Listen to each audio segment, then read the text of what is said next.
कश्मीर, जिसे अक्सर धरती का स्वर्ग कहा जाता है, इसकी बर्फ से ढकी पहाड़ियां, निर्मल वादियां और शांत चरागाह सदियों से यात्रियों को आकर्षित करते आए हैं। लेकिन 22 अप्रैल 2025 को यह स्वर्ग टूट गया। एक ही भयावह घटना ने पहलगाम के पास स्थित बैसारण घाटी की शांति को लहू से रंग दिया। यह कहानी है उस दिन की जब कश्मीर की मिनी स्विट्जरलैंड में एक सुखद यात्रा एक ऐसे दुःस्वप्न में बदल गई जिसने 2 परमाणु संपन्न देशों को युद्ध के मुहाने पर पहुंचा दिया। नमस्ते दोस्तों, स्वागत है आपका हमारे चैनल में। आज की इस विशेष रिपोर्ट में हम बात करने वाले हैं कश्मीर के पहलगाम में हुए उस दर्दनाक आतंकी हमले की, जिसने न सिर्फ शांति के स्वर्ग को खून से रंग दिया, बल्कि पूरे देश को एक बार फिर दहला दिया। ये हमला क्यों हुआ, कौन है जिम्मेदार, और कैसे ये घटना कश्मीर की सुरक्षा और शांति के लिए एक बड़ा सवाल बन गई है, आइए विस्तार से जानते हैं। बैसारण घाटी पहलगाम शहर से मात्र 5 किलोमीटर की दूरी पर स्थित एक पहाड़ी चरागाह है, जो घने देवदार के जंगलों और बर्फ से ढके पहाड़ों से घिरी हुई है। स्थानीय लोग इसे मिनी स्विट्जरलैंड कहते हैं और यह परिवारों के लिए एक शांति से भरा स्थान है। उस मंगलवार की सुबह दर्जनों पर्यटक इस घाटी में पहुंचे थे। महाराष्ट्र, गुजरात, कर्नाटक और कई अन्य राज्यों से आए परिवार यहां घुड़सवारी, जिपलाइन और पिकनिक का आनंद लेने आए थे। किसी ने नहीं सोचा था कि उसी दोपहर उनमें से 26 लोग कभी वापस घर नहीं लौटेंगे।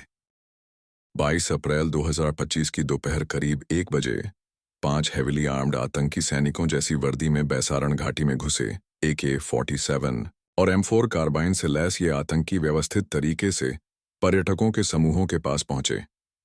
उन्होंने लोगों से उनके नाम और धर्म पूछना शुरू किया। कुछ मामलों में पुरुषों को पैंट उतारने के लिए मजबूर किया गया ताकि उनका धर्म पहचाना जा सके।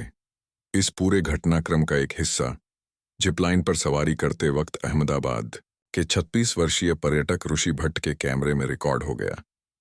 जब ऋषि को स्थिति की गंभीरता समझ आई तो उन्होंने जिपलाइन से उतरकर अपनी पत्नी और बेटे को लेकर वहां से भागने में ही भलाई समझी। लगभग 20 मिनट तक आतंकियों ने कहर बरपाया। एक स्थानीय मुस्लिम घुड़सवारी ऑपरेटर, जो एक आतंकी को रोकने की कोशिश कर रहा था, को बहादुरी के लिए गोली मार दी गई। उस दिन 26 लोगों की जान गई, 25 पर्यटक और एक स्थानीय। वे भारत के 13 राज्यों और नेपाल से आए थे।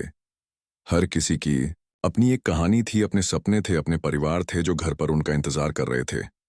वे सभी सामान्य लोग थे, सरकारी कर्मचारी, निजी क्षेत्र के कर्मचारी, सेवानिवृत्त व्यक्ति जो छुट्टी मनाने आए थे और एक बेमानी हिंसा का शिकार हो गए। जैसे ही हमले की खबर फैली, सुरक्षा बल मौके पर पहुंच गए। भारतीय सेना, अर्धसैनिक बल और जम्मू कश्मीर पुलिस ने मिलकर पूरे क्षेत्र को घेर लिया और आतंकियों की तलाश शुरू की। घायलों को स्थानीय अस्पतालों में पहुंचाया गया और गंभीर मामलों को श्रीनगर के सैन्य अस्पताल में एयरलिफ्ट किया गया। लेकिन 26 लोगों के लिए बहुत देर हो चुकी थी। जैसे ही देश ने शोक में डूबकर इस घटना पर प्रतिक्रिया दी, सुरक्षा बलों ने लश्कर-ए-तैयबा को जिम्मेदार ठहराया, जो पाकिस्तान आधारित आतंकी संगठन है। भारत और पाकिस्तान के बीच तनाव तीव्र हो गया। भारत ने सिंधु जल संधि से हाथ खींच लिया, पाकिस्तानी राजनयिकों को निष्कासित कर दिया और पाकिस्तानी विमानों के लिए अपने एयर स्पेस को बंद कर दिया।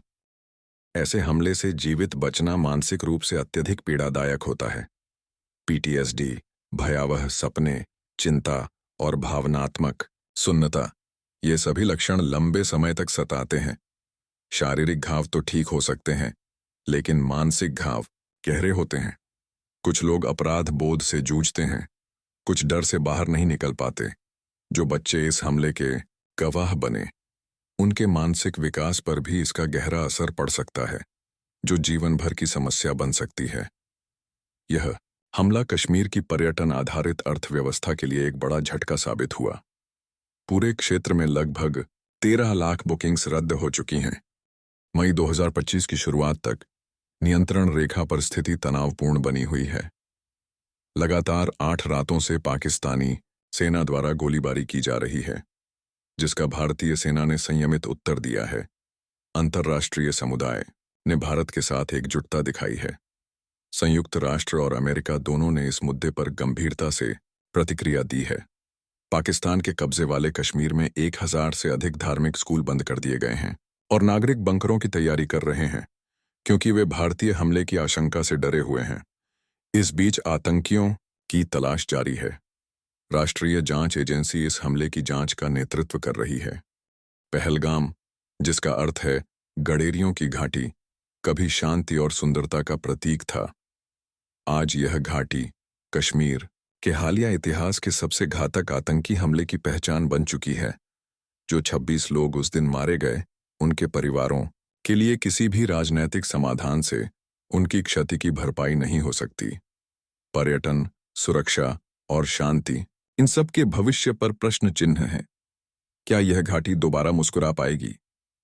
अप्रैल की यह त्रासदी हमें हमेशा यह याद दिलाती रहेगी कि धरती का स्वर्ग एक पल में ही नर्क बन सकता है। हमें एकजुट होकर इस बुराई के खिलाफ खड़े होना होगा। अगर आपको हमारी रिपोर्ट पसंद आई हो तो चैनल को सब्सक्राइब करें, वीडियो को लाइक और शेयर जरूर करें।